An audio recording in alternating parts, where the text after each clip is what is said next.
วันนี้พามาดูรถเกี่ยวครับผมที่เห็นเป็นปานเจริญครับได้ยินตั้งแต่เช้าครับบีบแต่นะลั่นทุ่งแต่ผมเดินมามันไกลเกินครับก็เลยกลับไปเอารถครับนี่กลับมาครับจะเสร็จแล้วครับรถเกี่ยวปานเจริญครับ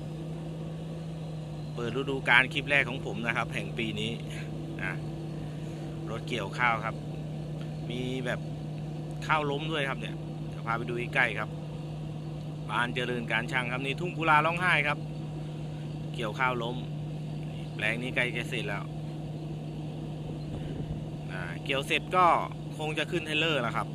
กลับไปเกี่ยวแถวนู้นครับติดโรงเรียนครับเมื่อกี้ถามพี่เขาละต้องตามไปครับให้ดูรถเกี่ยวครับปานเจริญการช่างครับเอาใจสายจวดครับนี่เหลือนิดเดียว โอ้ยมีนี่ครับสระน้ำเลยครับนี่ครับรถเกี่ยวปานเจริญครับมาทุกปีครับนี่คันนี้ลุยทุ่งกุลาครับนี่รถเกี่ยวปานเจริญถ้าใครชอบก็อย่าลืมนะครับกดไลค์กดแชร์ครับผมเป็นกำลังใจให้กับทีมงานสายเกี่ยวครับเกี่ยวข้าวครับรถเกี่ยวข้าวนี่ครับชิวๆครับข้าวลุ่มครับจะมีข้าวงามข้าวลมสลับกันครับนะแล้วแต่ที่นาใครเนาะโอ้ยครับดูจังหวะการปั่นครับนี่ปานเจริญการช่างแบบเบิร์ดครับคนดูข้างบนนะเล็มจังหวะเล็มครับตรงนี้เป็นติดแบบบ่อนะครับเป็นสระน้ำครับนี่เป็นบ่อปลานะช่วงฤดูนี่แหละเกี่ยวข้าวเสร็จครับแรงๆหน่อยนะเขาก็จะสูบปลาครับปลามันก็จะมาลงหลุมลงบ่อแบบนี้แหละครับแต่เป็นช่วงน้ำหลากน้ำหลากมันก็จะท่วมครับปลามูลครับนี่อยู่ติดใกล้ๆมูลนะปลามูลมันก็จะมาครับผมนี่ครับมาเหลือนิดเดียวครับเกี่ยวข้าวครับจัดให้ครับแรงๆปานเจริญการช่างนี่ดูนะครับโอ้ดูครับโอ้ยมือผมนี่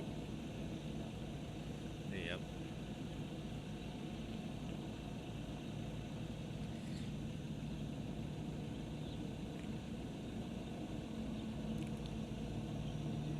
ไอ้ที่ไม่ทันไม่ใช่อะไรครับเพราะว่าผมดูตัวลำโดนไปด้วยครับมันจะมีต้นไม้อยู่ข้างๆฝั่งนู้นก็เลยต้องคอยระมัดระวังเป็นพิเศษครับนี่ครับรถเกี่ยวครับปานเจริญนี่จัดเลยโอ้เหลือนิดเดียวนะดักรอมุมนี้ครับนี่มุมนี้ก็สวยเหมือนกันครับโอ้ยสายจวดไม่พลาดเลยดูครับฟางออกด้านหลังปีนี้ก็รถเกี่ยวคึกคักครับผมลงอีสานเยอะนะมาจากแถวภาคกลางครับสุพรรณบุรีโอ้เยอะนะสุพรรณบุรีครับกาญจนบุรีก็มีครับอ่างทองพิจิตรมาปทุมก็มีครับปทุมก็มาครับลุยเกี่ยวข้าวนาปีครับช่วงนี้ข้าวก็บางที่ก็สวยบางที่ก็ไม่สวยครับปีนี้แล้งนะบางที่ก็น้ำพอดีครับแต่บางที่ก็ข้าวนี้ไม่ได้เลยครับนี่ครับมาลุยรถเกี่ยวครับคึกคักครับ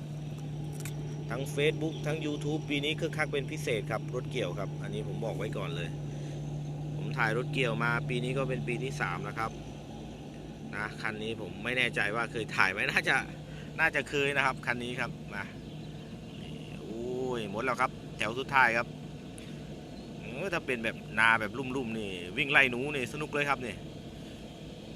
ครับเขามีบ่อด้วยครับให้ดูบ่อนะตรงนี้ครับมายึกจักรถเกี่ยวงามครับงามดูเขาเล็มหมุนดูโอ้โหอาจจะลายตาเนี่ยครับผมพอดีผมดูนั้นไปด้วยครับ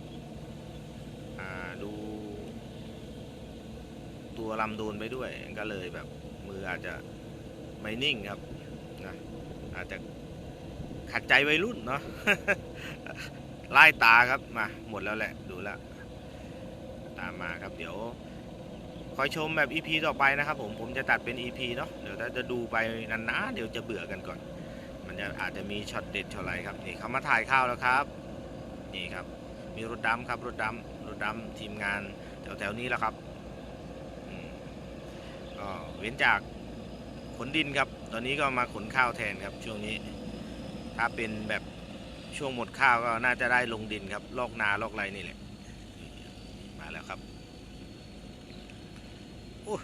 ตามไม่ทันครับเร็วจริงๆคันนี้ครับพันเจริญครับมาโฆษณาหน่อยครับปานเจริญการช่างครับถ้าใครสนใจก็ลองเข้าไปติดต่อที่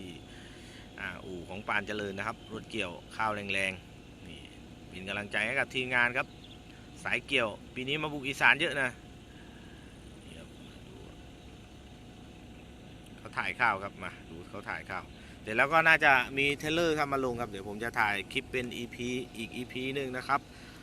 เดี๋ยวเราดูมุมสูงแล้วกันมุมนี้เราเจอบ่อยละดูมุมสูงครับมุมสูงลุยทุ่งกุลาครับโอ้นี่แดดจัดครับนี่แดดจัดแบบนี้เห็นไหมครับข้าวเต็มอุ่มเลยนะหมุนวน